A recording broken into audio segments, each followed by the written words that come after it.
the little more than 1,700 of you who are joining with us at the top of the broadcast.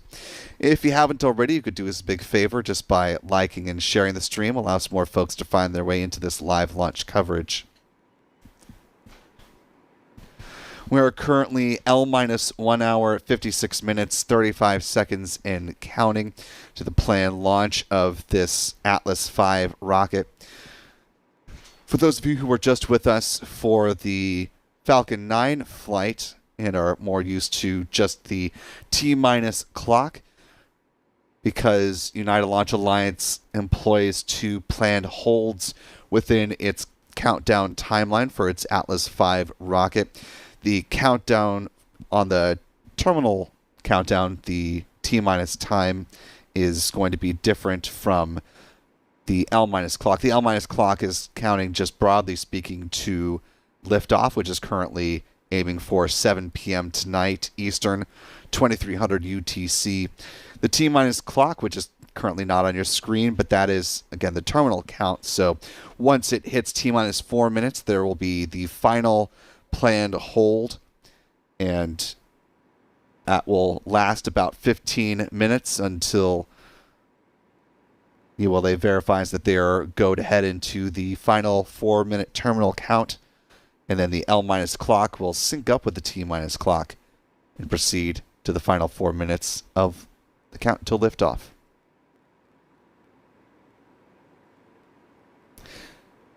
This is United Launch Alliance's first mission of the year so far, the first Atlas V we've seen in a little bit.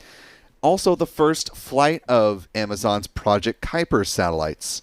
The company has purchased quite a few launch vehicles across multiple providers in order to start building out its satellite internet constellation, and we'll talk much more about that as we cruise on through the count over the course of the next just a little under 2 hours as things currently stand. As you might have guessed, based on the fact that there are 2 planned holds in the count, unlike a Falcon 9 rocket, which uses a load-and-go style of fueling, the Atlas V does have the ability, even though tanking is underway, to hold the count once they hit the terminal countdown point at the final 4 minutes. And if they feel like there are some things they need to troubleshoot, take a little bit of a closer look at, then they are able to pause, work those issues, and recycle the countdown. We saw that happen a number of times during the last launch attempt for this mission back earlier this month. That was due predominantly because the weather was not wanting to play ball. Things looking much more favorable for a launch today. The weather's been oscillating between about, I'd say from what we're hearing, between about 70% and 75% favorable for a liftoff. 45th Weather Squadron forecast a 75% chance of good weather during its most recent published launch weather forecast that was issued yesterday, citing concerns potentially for violations of the Cumulus Cloud Rule and the Anvil Cloud Rule.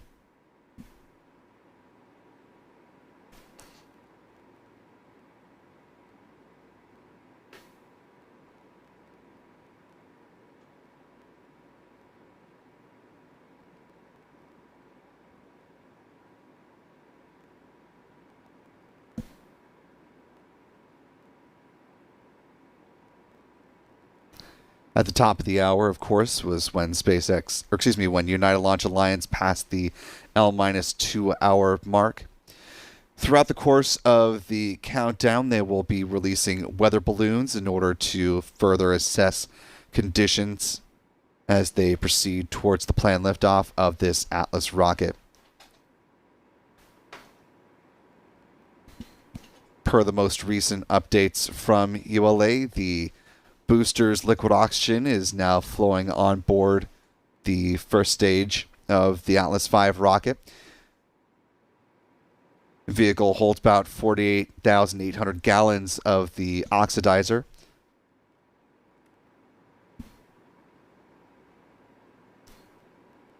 You can see just peeking out from the side of the Atlas booster that there are multiple solid rocket boosters that are on board this vehicle. In fact, there are 5 of them, which is why this rocket in its current configuration has the 551 designation, denoting the 5 solid rocket boosters and a medium-length payload fairing.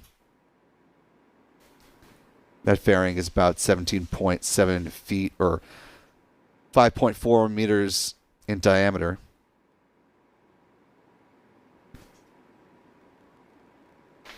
With this particular set of fairings on board, this rocket stands about 205 feet, or about 62.5 meters in height.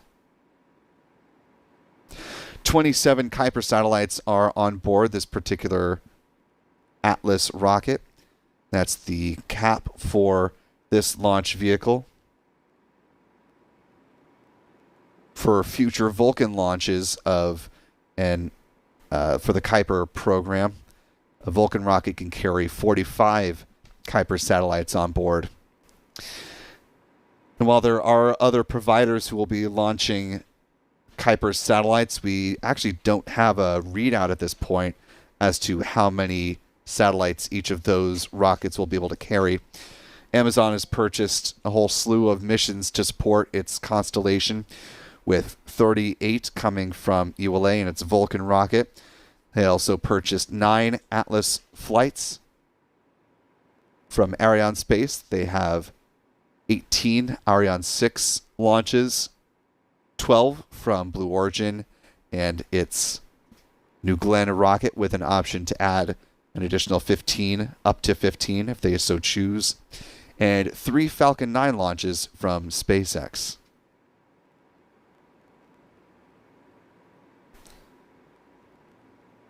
When Amazon booked those SpaceX launches, they said at the time that the plan was to start launching those in the middle of 2025, although as of the last time we reached out to Amazon ahead of this flight, we were not given a definitive answer as to whether or not those SpaceX Falcon 9 Kuiper launches will start as planned in the middle of 2025, or if those will come later.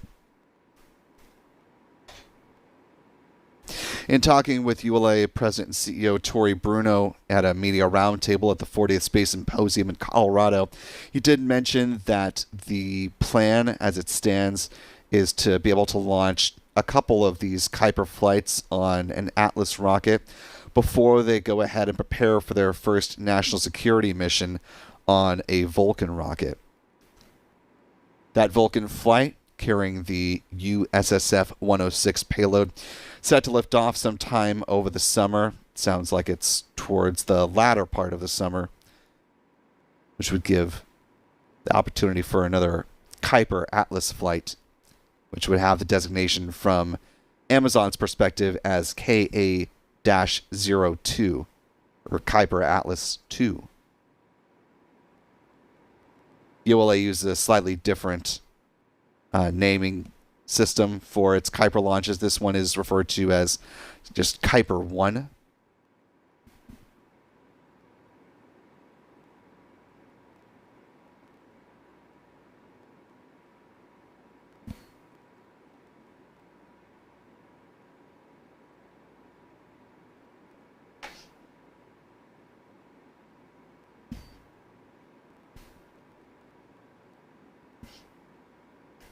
Taking a look at our live chat as we cruise on through here with this countdown, I want to thank our wonderful channel member community for making this coverage possible. A big thanks to Cumulus Granatus, Lloyd Green, Mike Barnfiend, Joni Mahoney, Christopher Cole, Kari, and many others. Channel membership comes with a number of perks, including discounts at our online shop, that is shop.spaceflightnow.com. Access to member-only videos here on YouTube, access to our members-only Discord server, and of course the ability to watch all of our live launch liftoff moments from here at the Cape in 4K. And we will have our usual crew out here getting ready to support this mission.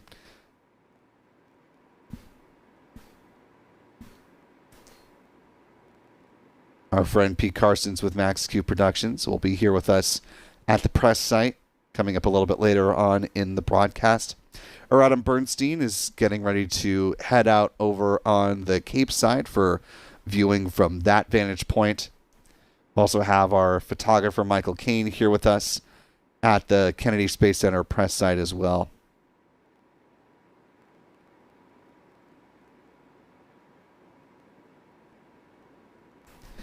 And I do believe we have our friends Chuck and Jen Briggs shooting this launch with us as well.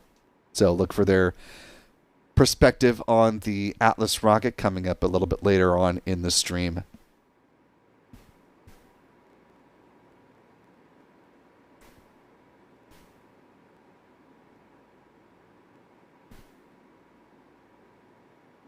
Taking a quick look now at where this KUIPER mission is going to be flying once it leaves the pad.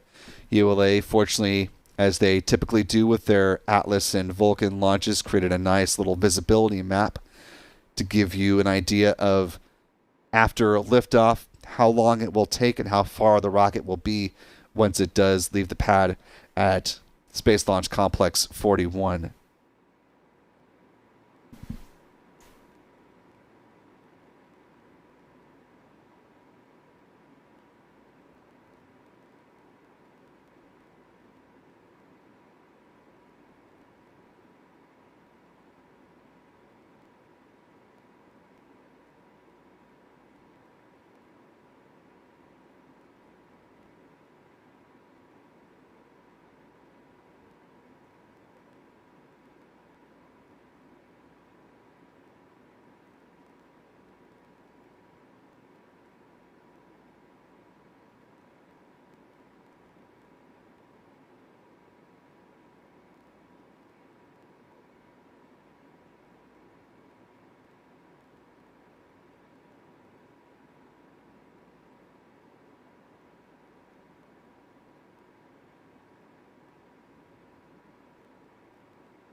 Update on the fueling process for this Atlas rocket. About 30% of the Centaur LOX tank has been filled. Upper stage of the Centaur is powered by a combination of liquid oxygen and liquid hydrogen. First stage is fueled by a combination of liquid oxygen and RP1, a rocket fuel or a rocket grade kerosene.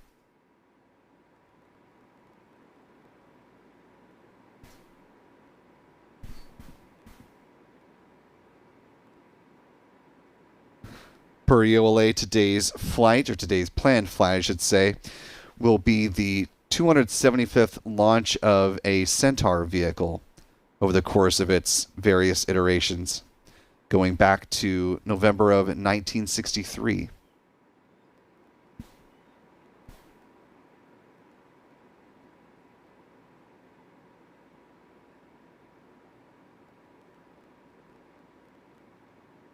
Upper stage is powered by an RL-10 engine manufactured by Aerojet Rocketdyne, which is now an L3 Harris Technologies company.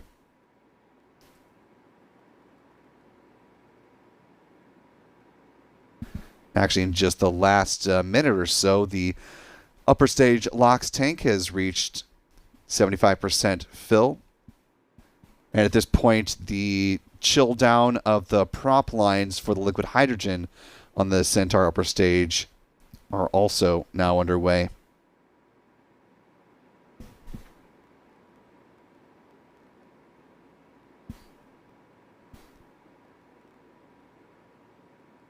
Liquid hydrogen needs to be kept extremely cold at about minus 423 degrees Fahrenheit.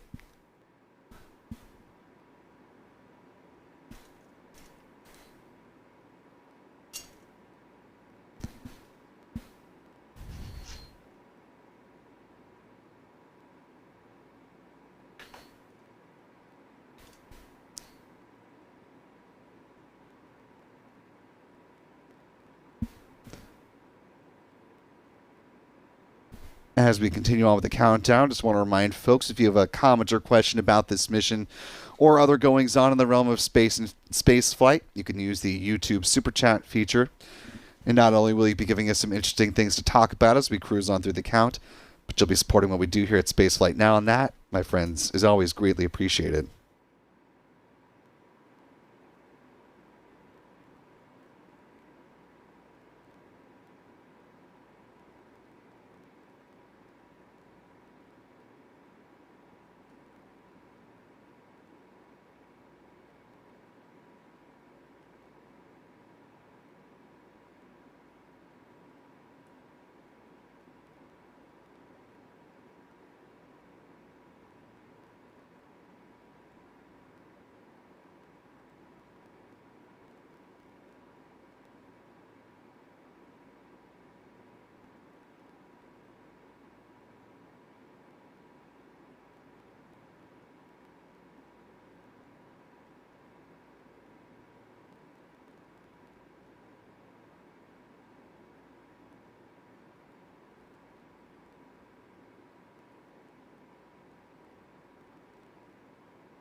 Now L minus 1 hour, 39 minutes, 29 seconds and counting. The countdown timeline for an Atlas V rocket starts long before the vehicle is in the process to begin prop load. Let's go ahead and step back through the countdown timeline, let you know the milestones that have passed and what is still coming up here in the next hour and 39 minutes. The called stations and the start of the countdown began at about L minus 6 hours and 50 minutes at 12:10 p.m. Eastern today.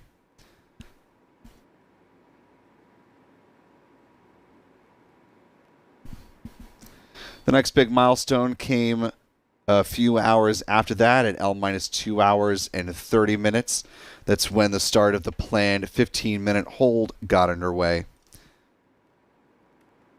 Again, because ULA employs two planned 15-minute holds, the countdown, the terminal clock is separate and distinct from the L minus clock up until the final 4 minutes of the count.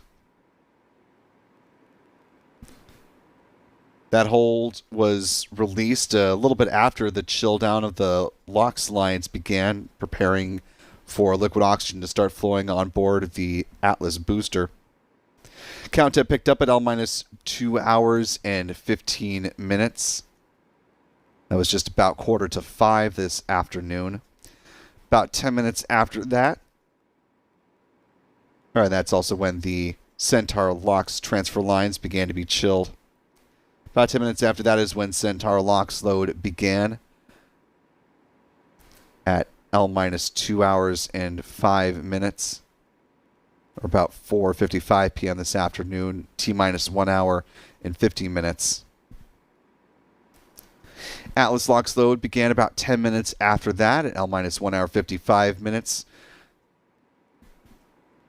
And then the most recent milestone that just came up was the start of the chill down of the Centaur LH2 transfer lines. That began just a couple minutes ago.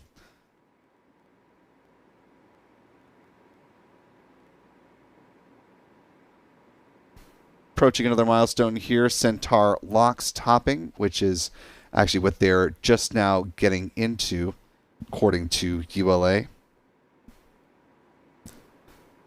I'll throw in the caveat at this point that ULA doesn't publish its full fueling timeline ahead of an Atlas mission, so bear with me. This is a little bit of approximation with some of these milestones based off of the reconstruction of the timeline that we saw during the first Kuiper 1 mission launch attempt that was scrubbed due to weather. Centaur RL-10 engine chilldown begins about L-1 hour and 20 minutes, or about T-1 hour and 5 minutes, coming up here at about 5:40 p.m. Eastern. That'll be followed by Centaur liquid hydrogen load begins just before the hour mark on the L- clock. Atlas liquid oxygen entering into topping a couple minutes after that. Moving right along, Centaur liquid hydrogen topping hits at right about L-45 minutes.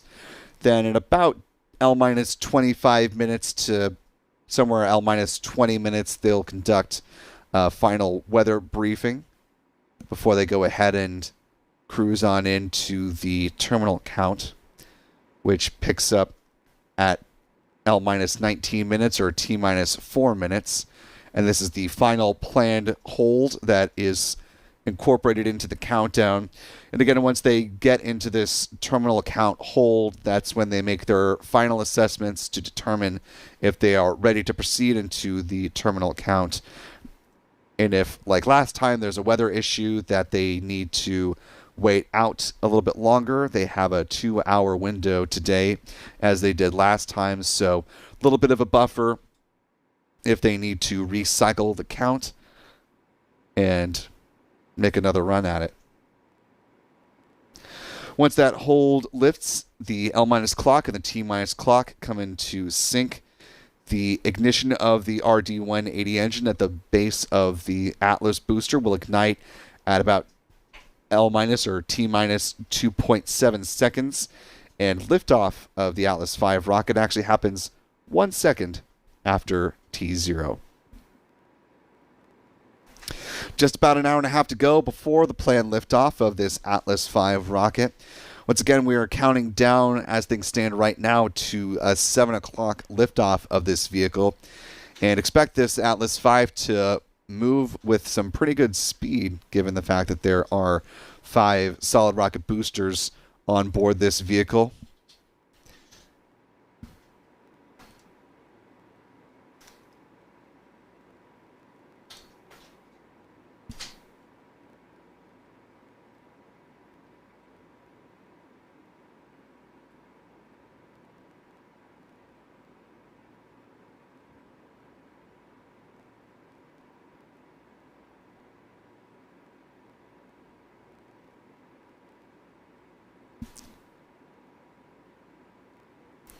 ULA's CEO Tori Bruno has also given nicknames to all the configurations of the Atlas vehicles.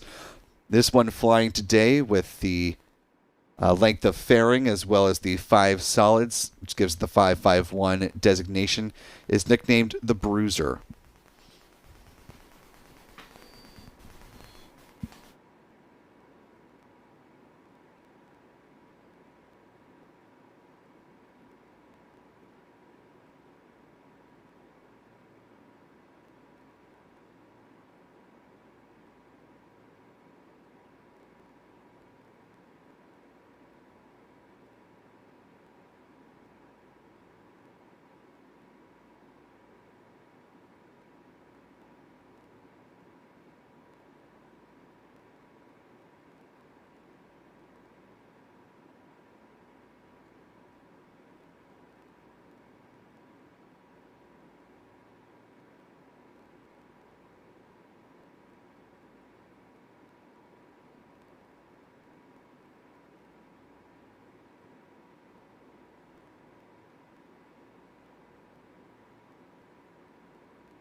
that Tori Bruno mentioned in his post. So we'll continue to track that as certainly a possibility.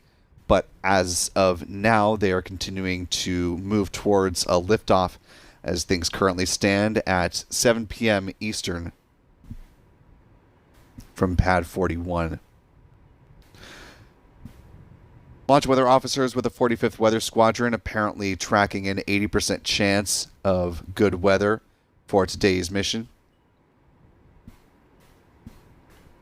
Again, that anvil cloud notwithstanding, or certainly factored in there. Anvils are tricky because they're essentially an extension of a thunderstorm and could make the impact of lightning a possibility, which is why they track the presence of those anvil clouds so closely.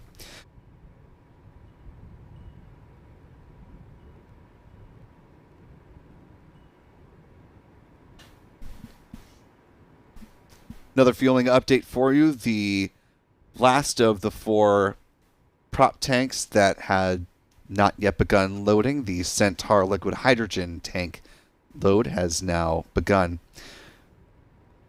That upper stage LH2 tank holds about 12,300 gallons of that cryo.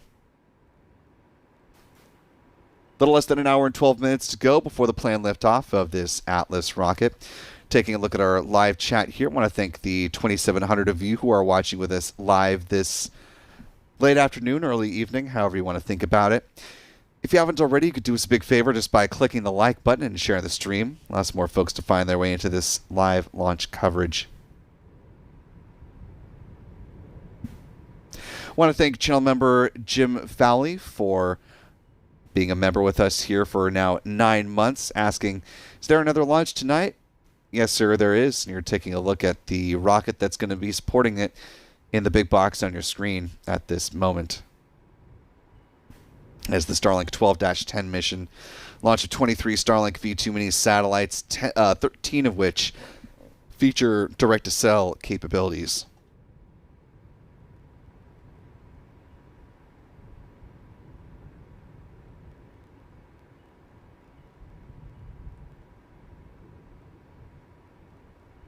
Another fueling update for y'all. The first stage liquid oxygen tank is now 90% full.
Now roughly L minus 1 hour, 7 minutes, 20 seconds and counting.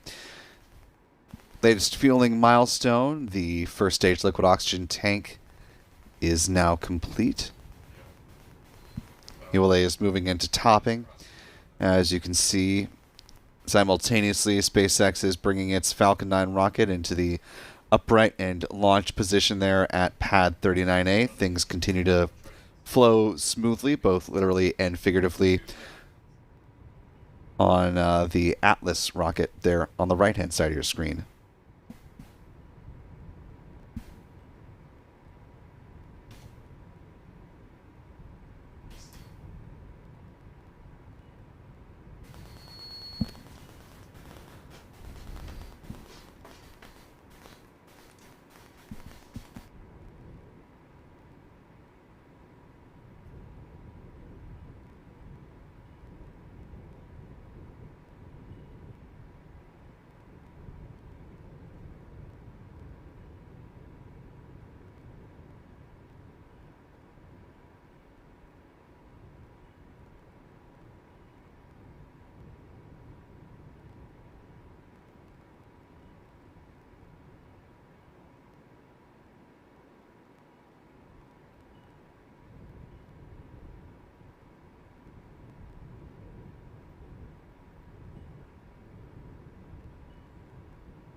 As we're just now approaching the final hour ahead of the planned flight of ULA's Atlas V rocket there on the right-hand side of your screen, and SpaceX is bringing its Falcon 9 rocket upright. Want to bring in someone who is acutely familiar with both of these launch vehicles, and as we're preparing to see the continuation very much of one satellite internet constellation and the dawn of another, want to bring in via voice our friend Mr. Jonathan McDowell, an astute astronomer and expert orbital tracker of all things whizzing around our little blue marble. Jonathan, it's good to speak with you today. How are you, my friend? Great to be here. Yep, it's been a long day already, and I'm excited to finally see KUIPER get its chance. Yeah, and you know, just speaking of the kind of day it's been, obviously we're coming off of one Falcon flight going straight into an Atlas, and then just a few hours afterwards, another Falcon launch, which is Reading, as we're all seeing here on the screen. It's quite a poignant moment in time for the state of things for satellite internet constellations, would you say? Absolutely, and we earlier today we also had the second launch of the Long March 5B with a Xingwang constellation payload on, just a few minutes before the Starlink one. So this is going to be KUIPER is going to be the third mega constellation launch today, and that just, I think, tells you where we are. As you said, it's 2025, I think, the last few years have been the years of Starlink in space launch. This year is the year when we see the expansion to many different constellations. And as these various constellations are, some burgeoning, a lot of others starting to build out, like Eutelsat's OneWeb in addition, are we starting to see as well a fight for some of the, not only available, literal space in low Earth orbit, but also some of the communication bandwidth as well, some of those valuable Ka band space. I mean, how is that sharing starting to play out? Right. I think there's a lot of competition. I'm not really an expert on the radio frequency spectrum stuff, but certainly I think there's a lot of uncertainty about the right technical mix. And yes, as you say, Starlink has mainly been using Ku band. It has its direct to cell payloads, which may or may not be working well. We have then, Ka band coming along, and which has its own issues, I think it's going to be interesting to see how successful the interference mitigation measures are going to be when you have all of these different mega constellations. And just focusing for a minute on Project Kuiper, given that this is the first time we're seeing the production version of those satellites launch, we're about a year and a half after the proto-flight mission with just 2 of those test satellites that went up into low Earth orbit and then were deorbited. Were you surprised to see how much time it's taken for Amazon to get to this point where they are now, starting the launches of these production satellites and, hoping to start building a cadence with its, launch providers? I mean, I think it fits with, Bezos's other venture, right, Blue Origin, which has also been very much in the slow and steady pace, right? But certainly it's a concern that they've spent so much time developing this system while Starlink has been getting customers. And so I think, they really, and we haven't seen a lot as well about how they're going to roll out their system, not just in terms of satellites, but in terms of ground stations, of terminals to customers. And so, they've got a big gap to catch up to try and get some of Starlink's customer base.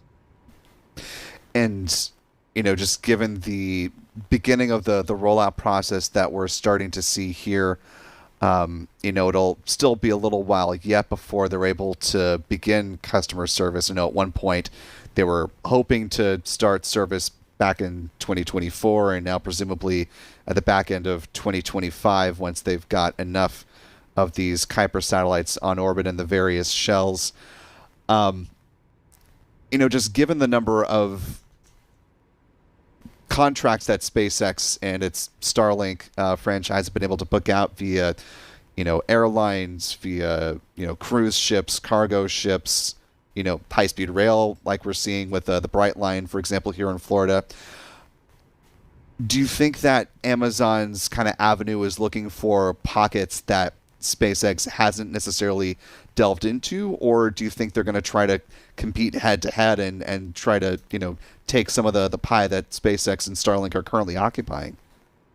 I think it's going to be a bit of both. I think initially they'll look for big corporate customers, perhaps, but they really have to, I think, convince more broadly that they have something that, how to say, that they can offer something that Starlink can't. Right? The question is, can KUIPER provide a service that is either higher quality or easier to use? And if they can do that, then they can have a hope of breaking into that market. And I'll just note for the audience, we're just a little bit under an hour to the planned launch of this Kuiper mission.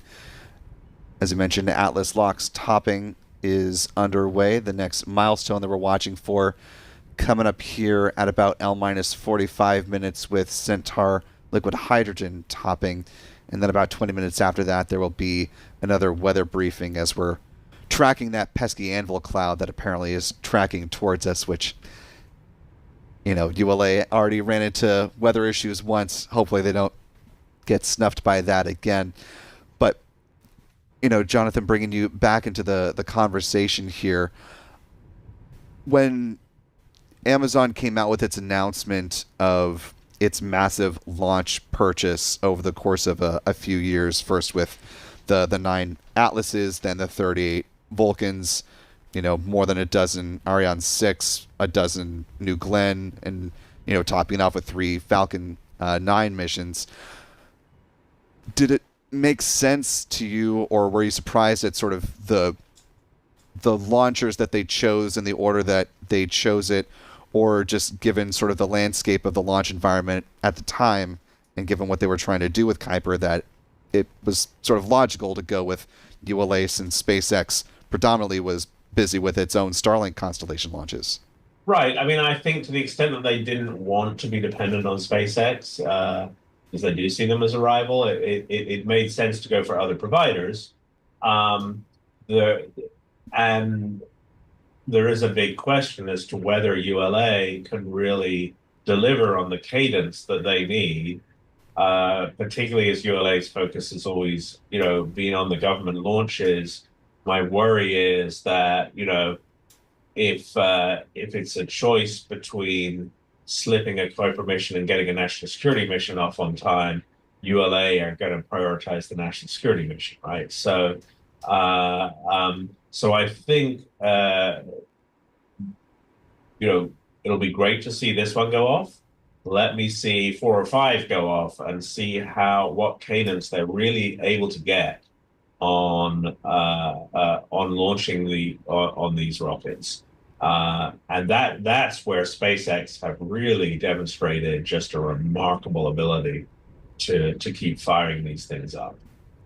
And that's really going to be one of the tricky things, I think, for Kuiper Systems LLC, which is getting enough of these satellites into low Earth orbit in time, since they've got an FCC requirement to launch and have in operation half of their constellation of more than 3,200 satellites, and they've got a little more than a year to do that. Does that, given how I think it's busy really things tight.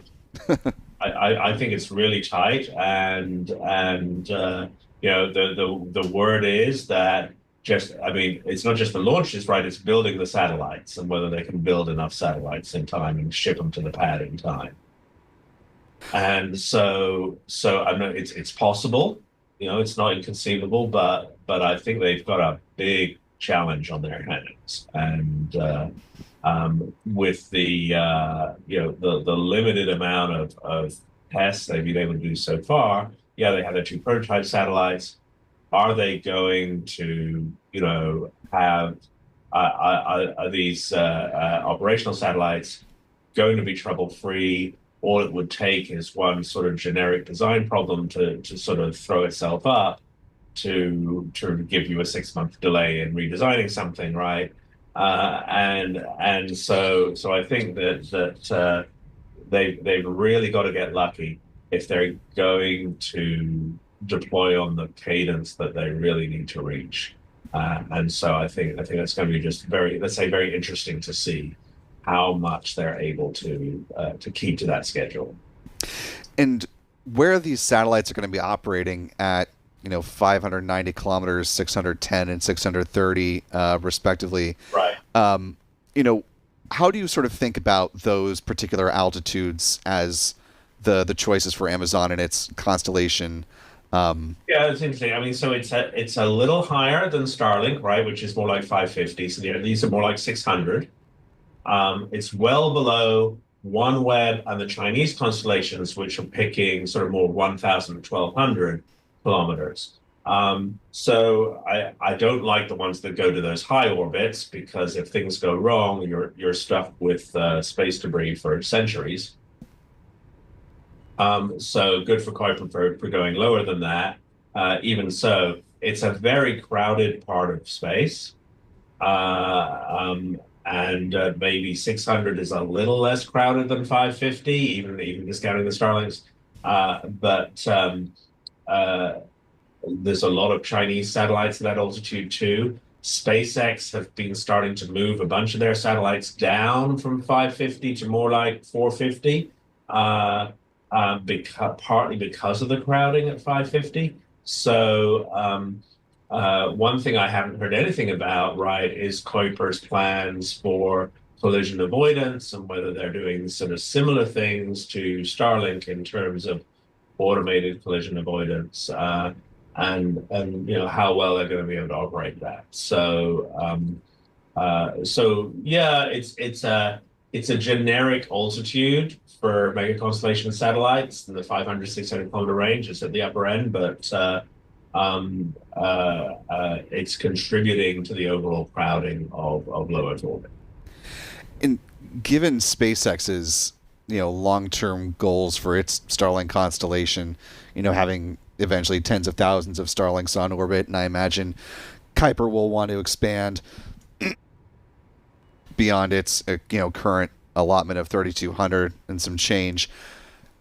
How do you think, obviously, like you just sort of alluded to, creating really robust and comprehensive collision avoidance protocols is going to be really key here, but with such a congested sandbox, how much more expansion can LEO really take before it becomes, really a more pronounced problem, both for satellites and, potentially eventually for, human spaceflight?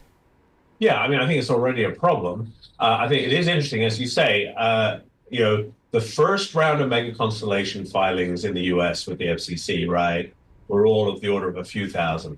And then there was this second round where SpaceX asked for 30,000, and some other entrants that asked for several thousand. And Amazon was noticeably absent from that second round. They partly because they weren't ready yet. But they're still on this first generation round of only 3,000. And it's really unclear to me how many you really need. Like, does SpaceX really need 30,000? Or are they just, trying to cover some sort of squeeze out competition? Is 3,000 enough for KUIPER? Can they provide better service with more satellites? And so I think these things are going to shake out in the next few years. And yeah, there's some real problems already with the system in place. I mean, one problem is that when they launch these mass satellites, 20 at a time, it takes the Space Force ages to catalog them because they can't tell which satellite is which for a while. And so right now we've had let's see, 1, 2, 3, 4. Like the last 5 or 6 launches haven't gotten any two-line elements out yet from Space Force because they're still sorting them out. And so as more and more of the launches become mega constellation launches, the catalog is more and more out of date unless we can find a regime where satellites can be cataloged as soon as they're launched by some new mechanism, and so the system is just not coping very well with the number of spacecraft that are being placed in orbit right now. Yeah, no, it's certainly becoming problematic, and potentially problematic as we're looking at this wide shot of Pad 41. You can see some of those cumulus clouds that are making themselves known. As Tori Bruno was mentioning a little bit earlier in the count, there is an anvil cloud that has been tracking towards the pad that we're hoping. Actually, just speak of the devil, I've got an update from Tori Bruno now. The anvil cloud losing energy, so hopefully that won't be a limit to launch coming up here in just about 50 or so minutes. Jonathan, going back to the sort of the promise and the functionality of the KUIPER satellites, one thing that kind of jumped out at me that maybe is something that Amazon is really going to be leaning on is at the Space Symposium and also at the Space Force Association conference that was late last year, that Amazon Government Solutions, a distinct company by legal standards, was there and very much making their presence known as an option for government customers, and really making it clear that the KUIPER satellites sort of have an all-in-one bundleness to them that unlike the distinction between Starlink and Starshield, they've got this one satellite that can have this sort of duality to it. So, as you're thinking about the marketplace for Kuiper, is that how does that sort of factor into your thinking of what Amazon may be angling for long term? Yeah, no, it certainly does suggest they're focusing on to some extent on the U.S. market and the U.S. government market.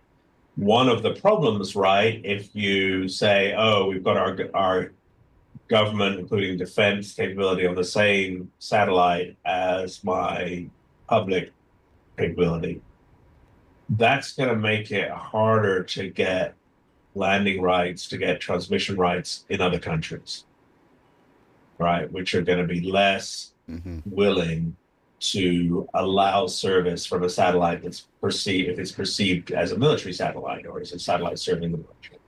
So, so I think it's not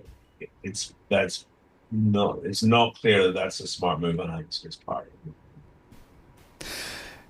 And so as we kind of look to the back half of 2025, we've got this launch on deck, and Tory Bruno has said that they may be able to launch one more Kuiper Atlas before they have to, as we were just talking about, pivot over to their national security customer in the U.S. Space Force for that mission on a Vulcan rocket. What are you anticipating for the future of Kuiper in 2025? Do you think they will be able to find enough launch room to get to a service area or a service position if they can squeeze in maybe one or two more Kuiper Atlas missions and at least one Vulcan? Yeah, I mean, I would say, I think it's plausible to see 4 Kuiper launches this year. And so then you've got, 80-ish satellites working and 800. And so that's enough to do at least a limited beta service, perhaps. And so I think by the end of 2025, they'll have satellites on orbit. They'll be, running communications through them. They'll be able to do some things. I don't think they'll have the full service. And so I think that's much more into 2026. And by that point, obviously, SpaceX, I mean, I believe the latest stats on your tracking had them at, was it 7,200 and a little bit more than that currently with Starlink on orbit? I mean, add another 6 months to that and we'll be probably at about, 7,600 at least Starlinks on orbit by then, if not well beyond that. Right. I mean, before the launches today, what was the, let's see, lost my count. Yeah. There were 7,264 satellites in space. And that's incredible. The total number of Starlinks that have been launched is over 8,300. And 1,000 have come down. Right. So that's how far along Starlink are. They're well into their replacement of the first generation satellites with second generation ones. And so that just gives you a sense of what a lead they have right now. Just, I guess, as we're starting to wind down our conversation, just thinking about the future, talking about the future of Kuiper, thinking about the future of Starlink, once Starship starts flying and is able to deploy the Generation 3 Starlink satellites, which are considerably larger than their Starlink V2 mini counterparts, do you think that may help to decongest some of LEO by having larger satellites with more capacity? They can afford to have fewer of them on orbit to do the same amount of work? Or do you think SpaceX has the numbers that are available to them and so they're going to just run with what they can get away with? Yeah, that's a great question. I mean, my gut is that the SpaceX are just going to keep on launching, and that we will see these enormous numbers of satellites, and there are just going to be many of them and bigger. And so we'll ultimately, the economics will decide that, right? If they find that they can get more customers and they can use the capacity, then they'll keep launching. And I think with the government applications that have started to come in, whether they launch that many Starlinks or whether they pivot to a smaller number of Starlinks but more Star Shields. There's going to be a lot of stuff up there coming up there from SpaceX. And so, yeah, we're going to see a very crowded low Earth orbit. I think we will start to see things.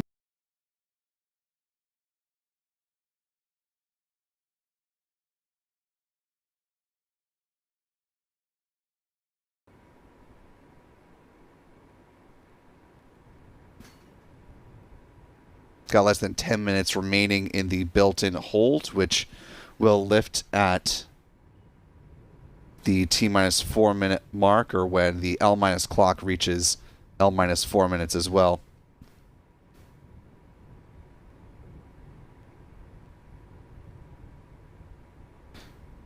Got a nice look at the RD-180 engine at the base of the Atlas booster, as well as the engine bell for the 5 SRBs. L-minus 11 minutes.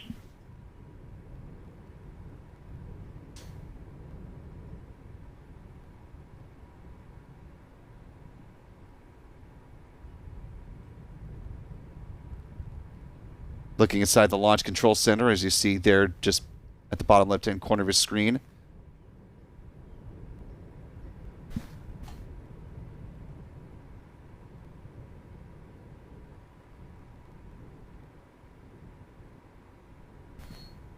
Looking at the upper right-hand corner of the screen, the probability of violation stands between 20 and 35%. So weather trending at the best end at about 80% favorable. You could see some of the concerns that still remain.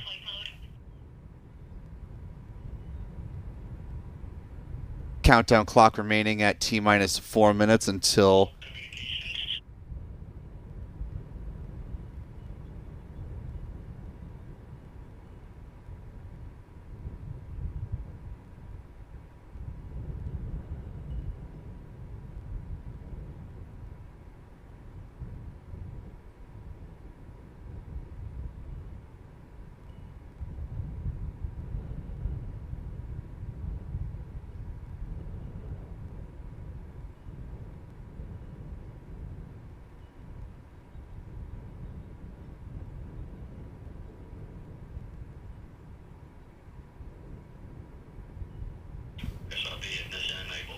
we should be hearing the readiness poll coming up here.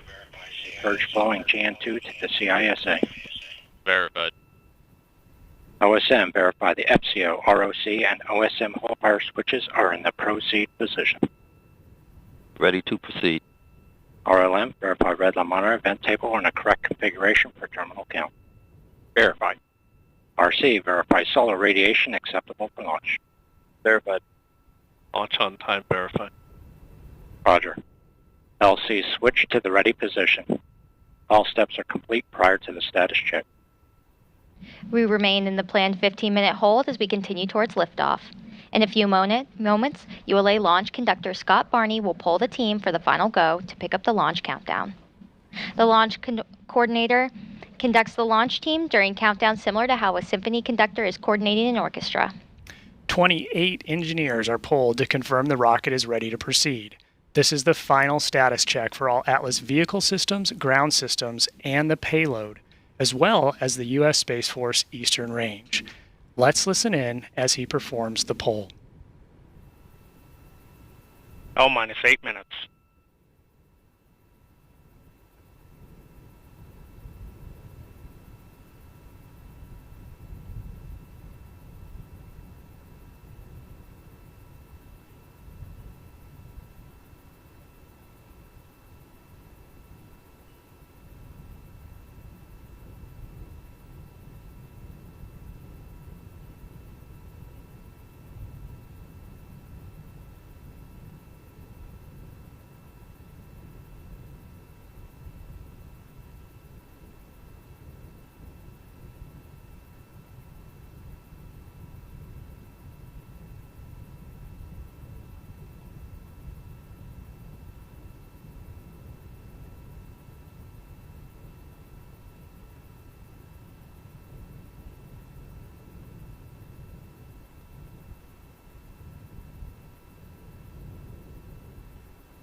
L minus 7 minutes. Status check to proceed with terminal count. Atlas Systems, propulsion. Go. Hydraulics. Go. Pneumatics. Go. LO2. Go. Water. Go. Centaur Systems, propulsion. Go. Pneumatics. Go. LO2. Go. LH2. Go. HAZGAS. Go. Electrical Systems, airborne. Go. Ground. Go. Facility. Go. RFFTS. Go. Flight control. Go. GCQ. Go. Op support. Go. Com. Go. Availables. Go. ECS. Go. Redline monitor. Go. Quality. Go. Op safety manager. Go. ULA safety officer. Go. Vehicle system engineer. Go. Anomaly chief. Go. Range coordinator. Go. Launch director. You have permission to launch. Proceeding with the count. ALC, verify T0 is set for 2301 Zulu. Verified.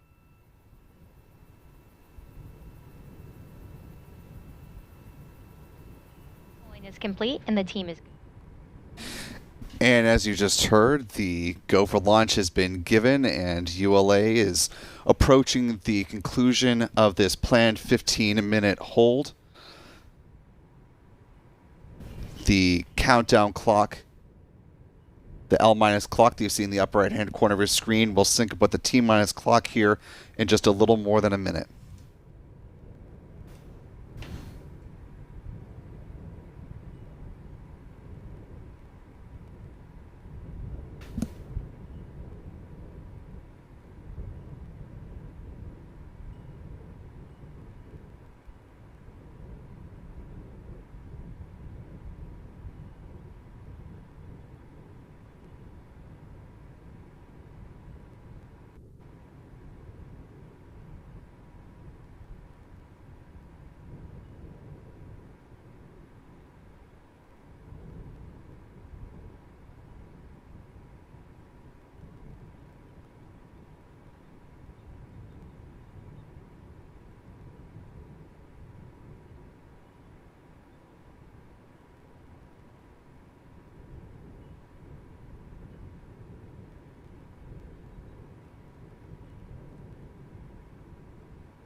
Coming up on the release of the clock.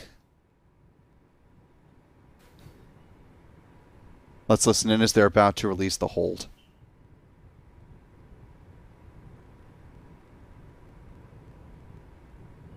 Yeah, and thinking about how big this moment is and how excited we are. And there you see the countdown clocks have synced up.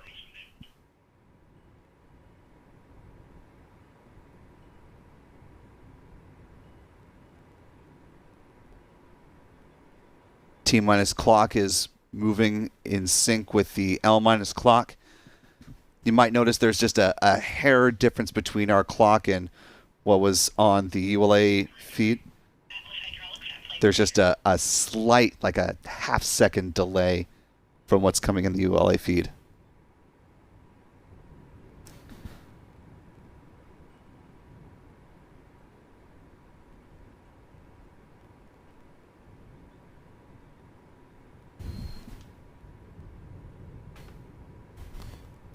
And as we're coming into the final 3 minutes of the count, want to thank the now more than 20,000 of you who are watching with us live today. Really appreciate you being with us today.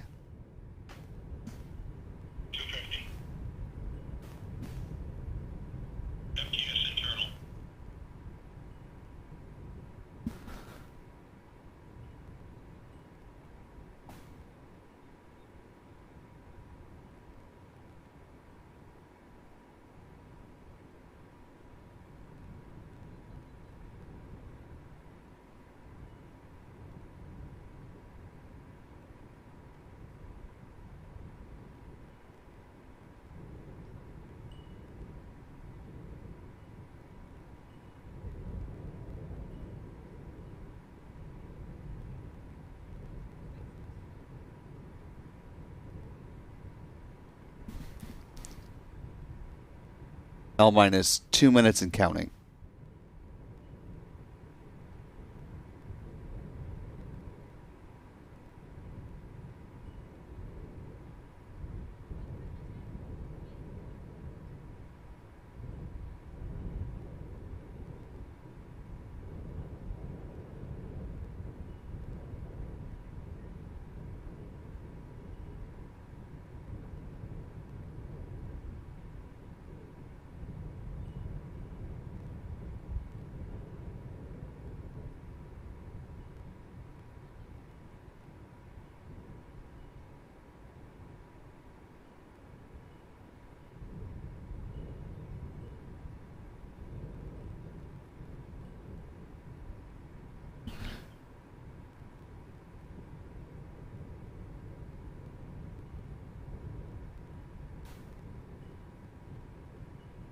L minus 1 minute and counting.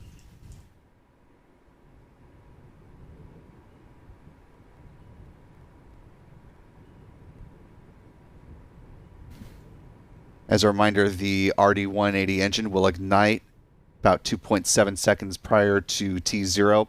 Liftoff happening 1 second after T0.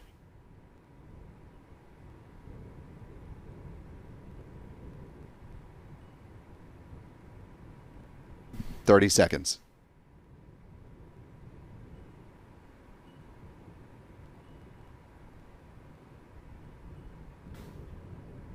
"20 seconds. Go Centaur.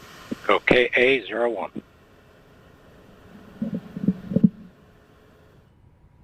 And here we go in 10, 9, 8, 7, 6, 5, 4, 3, 2, 1. Engine ignition and liftoff.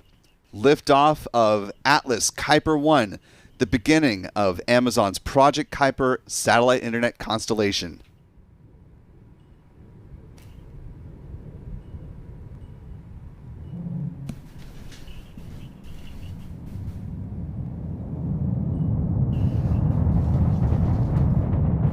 Continue to look good. And we've successfully completed our roll program.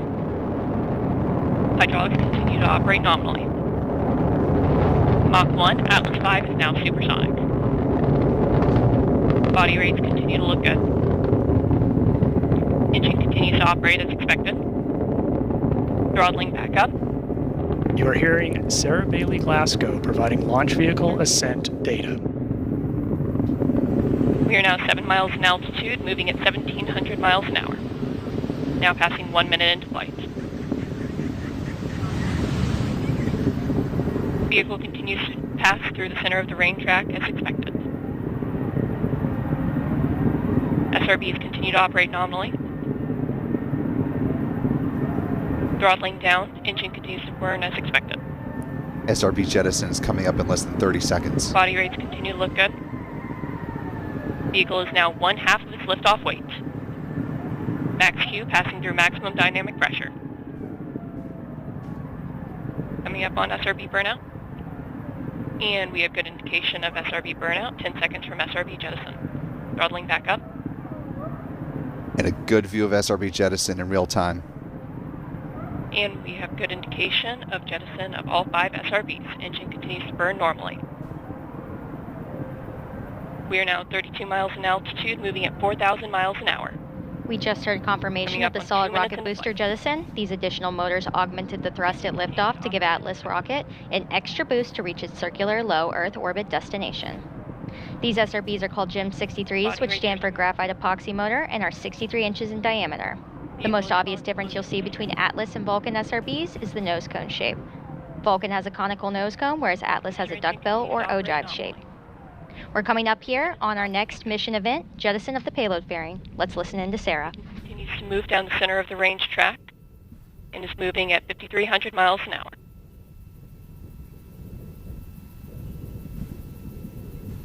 Body rates continue to operate nominally. And we are now holding acceleration at 2.5 Gs in preparation for payload bearing jettison. And we have activated the Centaur reaction control system. And we have passed the Kármán line. We have exited Earth's atmosphere. Vehicle is now 1/4 of its liftoff weight. And we have good indication of payload fairing jettison. And good indication of CFLR deck jettison. Engine continues to operate as expected. You can Flight just make out commentator those Sarah Bailey fairing Glasgow just jettisons called- going just out of frame.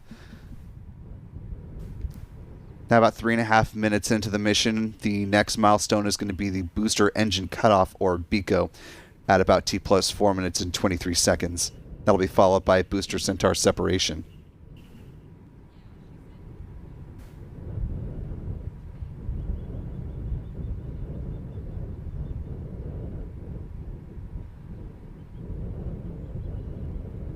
Body rates are smooth. Hydraulics continue to look good. 30 seconds to BECO. Boost phase chill down in progress. Temperatures are operating as expected. PU has gone to open loop control as expected. Engine continues to operate nominally.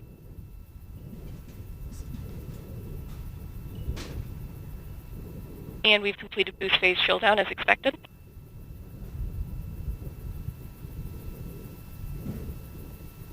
And we have good indication of booster engine cutoff.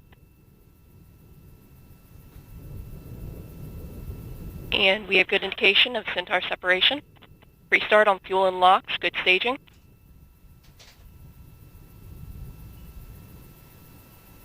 Ignition and full thrust. Arlington is running nominally. Steering has been enabled as expected. Engines are continuing to operate as expected.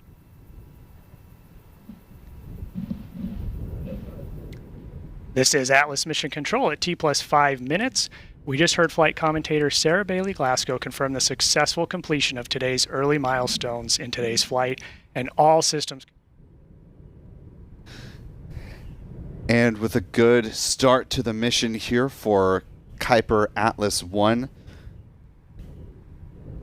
the mission will continue on now with the Centaur upper stage continuing on in a good beginning of its burn. See a helicopter going by the pad. The conclusion of that first burn of the Centaur upper stage's engine will wrap up at about T plus 18 minutes and 14 seconds. Again, at the request of Amazon, that's why we are not seeing any views of the KUIPER satellites themselves. And they cut things off from our views following stage separation. Taking a look at a quick replay here. Ignition, 2, 1. Ignition and full thrust. 5 good SRBs. And liftoff of the United Launch Alliance Atlas V rocket, carrying satellites for Amazon's Project KUIPER internet constellation, marking the start of a new chapter in low Earth orbit satellite connectivity. PU is now on closed loop control, engaging first throttle segment. And we've completed our pitch program. Engine operating parameters continue to look good. And we've successfully completed our roll program. Hydraulics continue to operate nominally.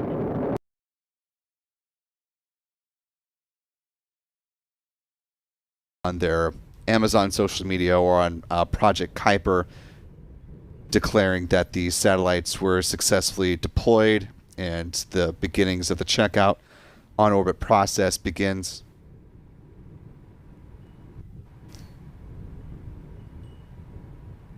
We'll of course be watching for future confirmation of that.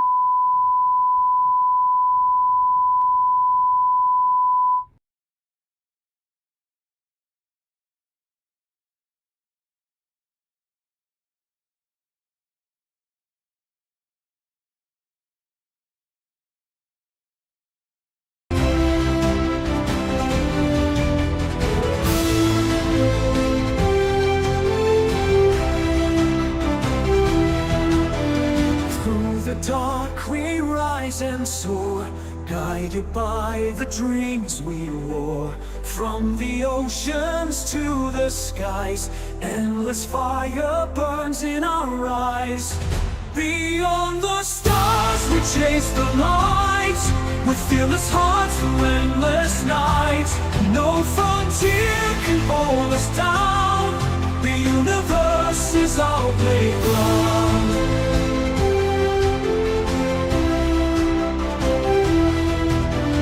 Mountains high and oceans deep, secrets in the void we keep. Every step a tale to weave, for those who dare, who still believe.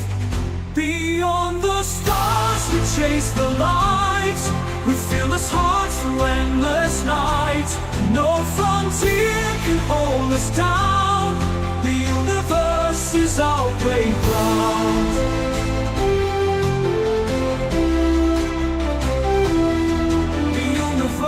Is our playground. Mountains high and oceans deep, secrets in the void we keep.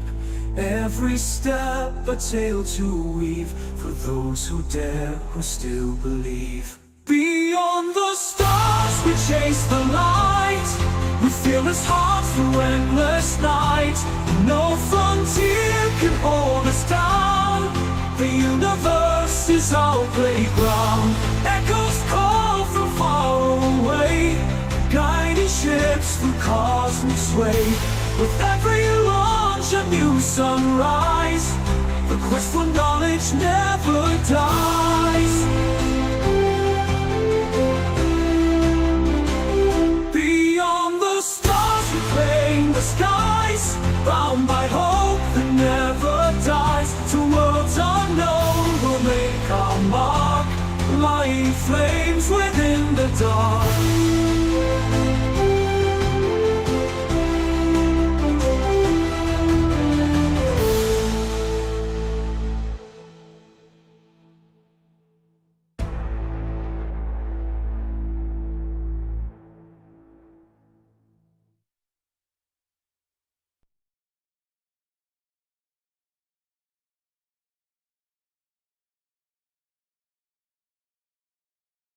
Three, two, one.